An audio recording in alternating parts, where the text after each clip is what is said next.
Assalamualaikum semua. Okey, untuk tingkatan 5 minggu ini kita akan belajar cara menulis karangan yang baik. Baiklah, dalam kotak ini ada teknik-teknik untuk menulis karangan yang lengkap bagi kertas satu, sama ada untuk bahagian A atau bahagian B. Jadi teknik yang saya nak tunjuk hari ini boleh guna untuk dua-dua bahagian karangan dalam kertas satu. Okey, apabila dibuka kotak tadi, okey, beginilah pemandangan di dalamnya. Okey, di bawah topik Jom Mengarang. Okey, ada 3 perkara yang perlu kita bagi perhatian. Bahagian pendahuluan, macam mana nak tulis pendahuluan yang baik. Okey, bagaimana nak menghurai isi dengan lengkap dan menarik, serta bagaimana nak menulis penutup yang hebat. Okey, jadi di situ ada bahagian pendahuluan, 2 cara menghurai isi serta penutup. Okay, untuk bahagian pertama, pendahuluan ada 4 cara. Sama ada kita guna definisi atau kita guna persoalan. Yang ketiga, pendapat tokoh atau kita mulakan karangan kita dengan peribahasa. Jadi, para pelajar boleh pilih mana yang anda kuasai. Sama ada pendapat tokoh, peribahasa, persoalan ataupun kita bagi definisi kata kunci yang terdapat dalam soalan atau arahan yang telah diberi dalam karangan yang telah kita pilih. Untuk bahagian isi pula ada 2 cara. Kita pergi pada cara pertama yang saya panggil cara imbakub. Cara ini agak popular. Okay, ini kita boleh guna, yang pertama kita huraikan isi, mengapa, bagaimana, antaranya, kesannya.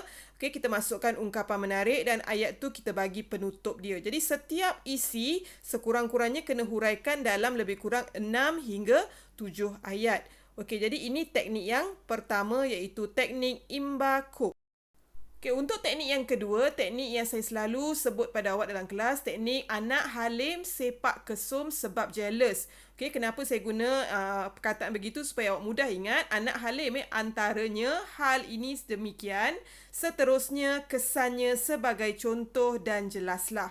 Okey, dalam teknik yang kedua ni tiada ungkapan menarik. Jadi awak boleh selang-selikan menggunakan teknik imbakub dan teknik anak halim ini untuk huraian setiap isi dalam setiap perenggan. Baiklah, untuk bahagian ketiga iaitu bahagian penutup, kita kena pastikan 3 perkara ini kita kena masukkanlah. Yang pertama, kesimpulan. Okay, kita mula dengan oleh itu, kesimpulannya, jelaslah, akhirul kalam.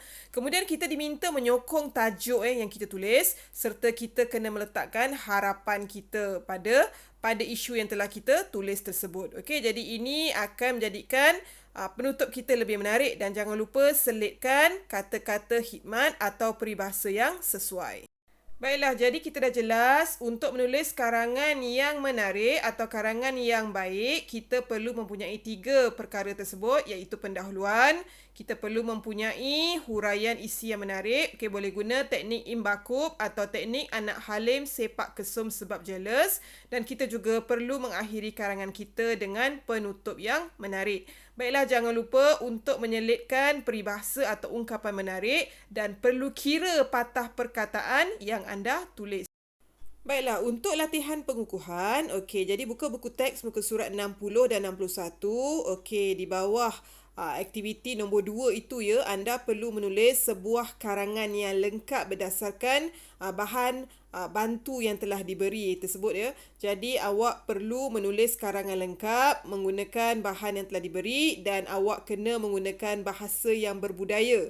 Bahasa berbudaya bererti dalam karangan anda itu perlu syaratlah dengan elemen seperti peribahasa, ungkapan menarik, puisi dan sebagainya. Jadi pastikan anda menulis karangan menggunakan teknik yang telah kita pelajari hari ini dan jangan lupa tulis patah perkataan.